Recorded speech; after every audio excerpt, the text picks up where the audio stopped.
a snack, and let's try to make sense of the madness together. You wake up on June 13th, 2025, and the world has turned into a suspense film. Israel detaches carefully choreographed strikes, 200 jets, drone teams, covert sabotage deep into Iran, targeting Natanz, Fordo, Iraq, even IRGC HQ, and killing key figures including Major General Hossein Salami, top nuclear scientist, senior Revolutionary Guard commanders. They called it Operation Rising Lion. Some described the precision as surgical, others as theater, a military opera with explosions as the overture.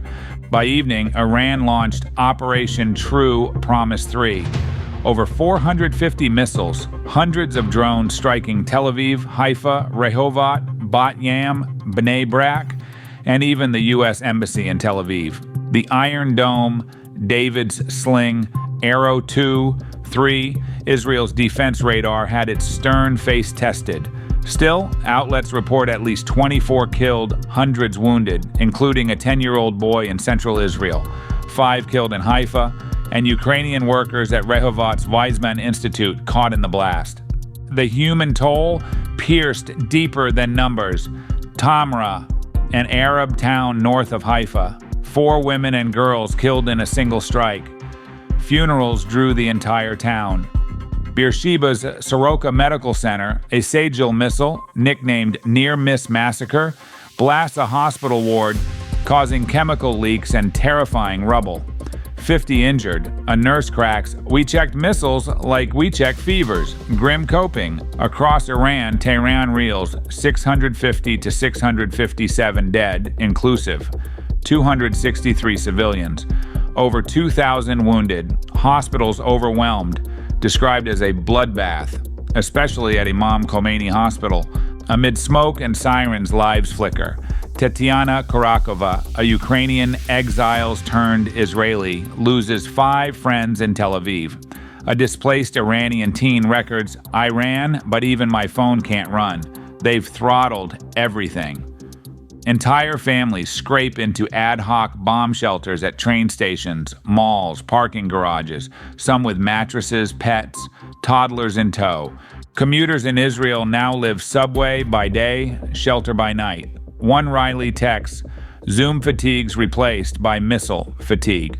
In Iran, gas stations long-lined, apps fail, the exodus northward becomes a temporary migration. Politics splashes across the stage. In Geneva, European ministers, UK, France, Germany, EU, meet Iran's Abbas Araghchi. Their pitch, step back, targets freeze. Conversation starts, Tehran, not while bombs fall. President Trump hovers, weighing bunker buster strikes on Fordo. He says U.S. will decide in 14 days. He even tweets, everyone should immediately evacuate Tehran. From Washington come different beats. Republicans lean hardline, hit them back. Democrats say, slow down, talk first, protect civilians. But both unite. Hospitals are off limits. Rare harmony. Regional actors hold breath.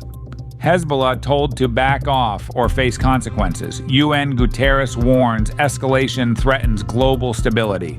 Erdogan says this could ripple into Europe and Asia. Egypt, Jordan subtly tiptoe. They host refugee prep, urging peaceful resolution. Economic tremors jingle.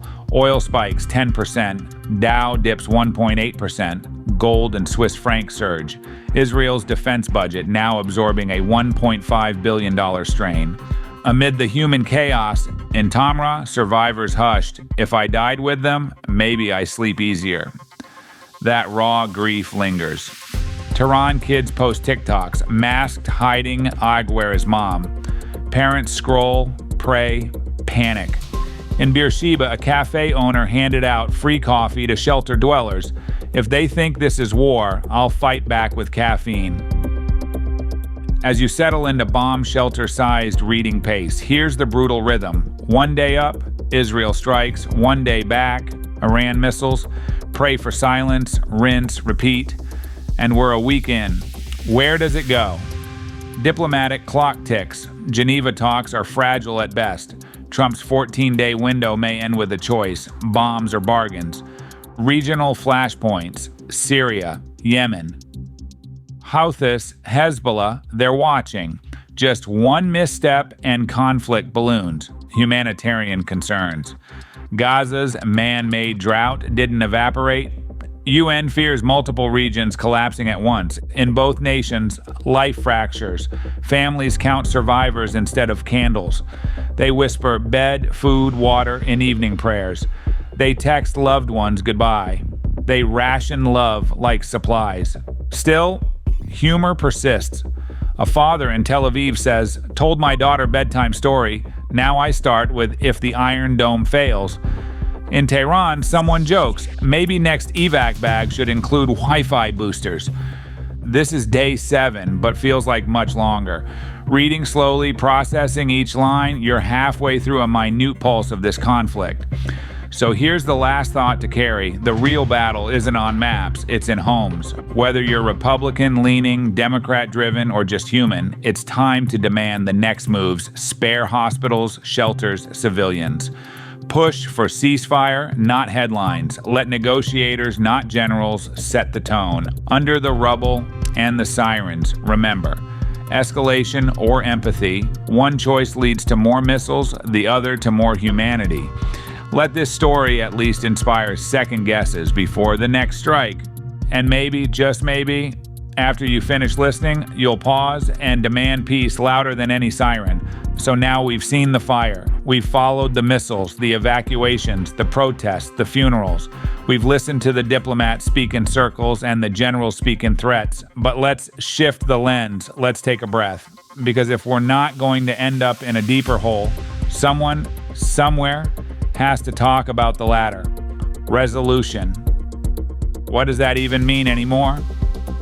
Not a ceasefire that gets broken in 6 days. Not a shaky truce with terms neither side can live with. Not a UN resolution that sounds good in the press, but dies the moment the cameras go home. And certainly not a photo op where politicians smile while bombs tick quietly behind their eyes. So let's start with the basics. What could actually work? First, what won't work is just letting this burn out. War fatigue is real, but so is vengeance. Left on its own, this conflict doesn't naturally cool. It metastasizes. Every civilian death plants seeds for the next fight. Every destroyed home writes another chapter in a story passed down like folklore. Waiting this out is just letting resentment age like poison wine. That means someone has to intervene. Not to take sides, but to pull everyone off the ledge. And like it or not, that usually means the US, but not with bunker busters, with leverage. Strategic, economic, diplomatic, backdoor, front stage, all of it. The US can still call both Iran and Israel to the table, because both have something to lose if America pulls its strings.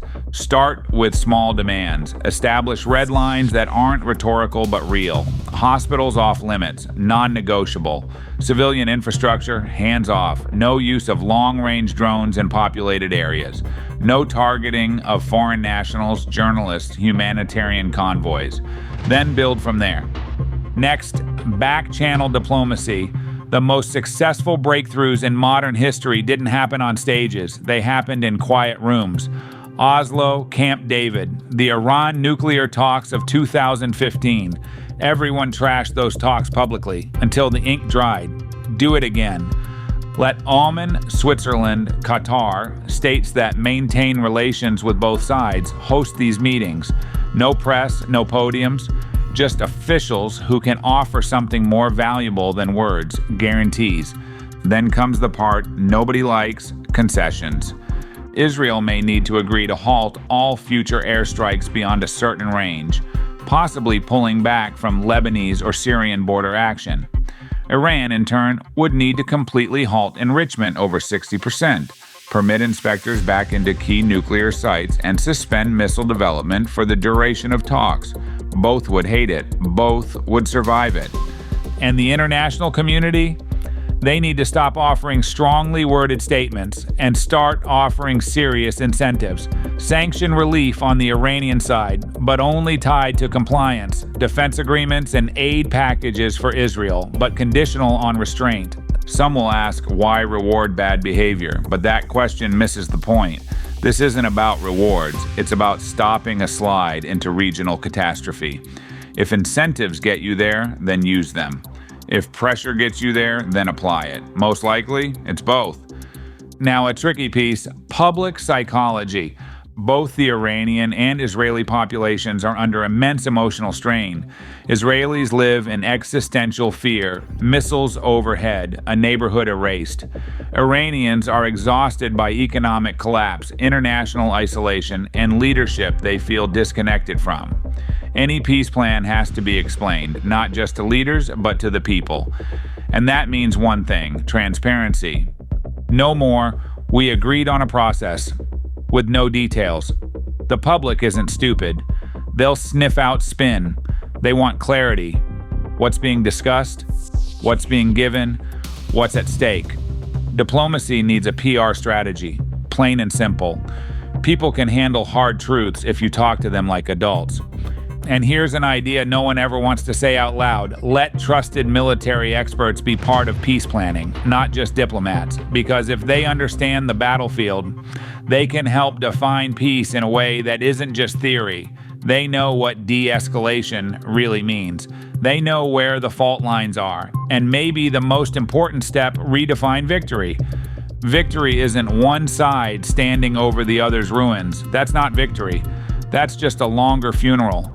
Real victory, it's civilians returning home, it's kids going to school without fear, it's Tel Aviv without sirens and Tehran with food on the shelves, it's mothers sleeping through the night without calculating how long it takes to reach a shelter. That's the kind of victory people remember. And it's possible. Let's not pretend it'll be fast. This could take months, maybe years, and it'll collapse once or twice along the way. But here's the thing. If even one more missile doesn't fall on a hospital, that's worth the effort. If one city doesn't burn, that's worth the calls. If one child doesn't grow up with war stories as bedtime reading, then yeah, that's worth every awkward handshake and delayed press release. Because here's the truth. War is loud, but peace is quiet. So quiet you almost forget it's happening. No sirens, no air raid drills, no funerals. Just the sound of life moving forward. And after everything we've seen over these past weeks, wouldn't that be the best sound in the world? So maybe it's time to stop rooting for sides and start rooting for silence. And that's where we leave it for today. If you're still here, give yourself a round of applause. You just sat through a world tension without throwing your phone across the room. Now, I don't have the answers, and I certainly don't have a magic wand to make the missiles stop or politicians start behaving. But I do have a mic, a little common sense, and the hope that tomorrow's news won't require quite as many explosions per minute. So keep your eyes open, your mind sharp, and maybe your bunker stocked, just in case. And if peace does break out, well, I'll be the first one reporting it with a coffee in one hand and a headline that doesn't make your blood pressure spike. I'm Steven, and this has been News Chat Today, where we bring you the world, whether it's burning or barely holding together, with a side of perspective and just enough humor to keep you from screaming into a pillow. Until next time, stay safe, stay sane, and hey, keep watching the skies, but maybe with a little less anxiety.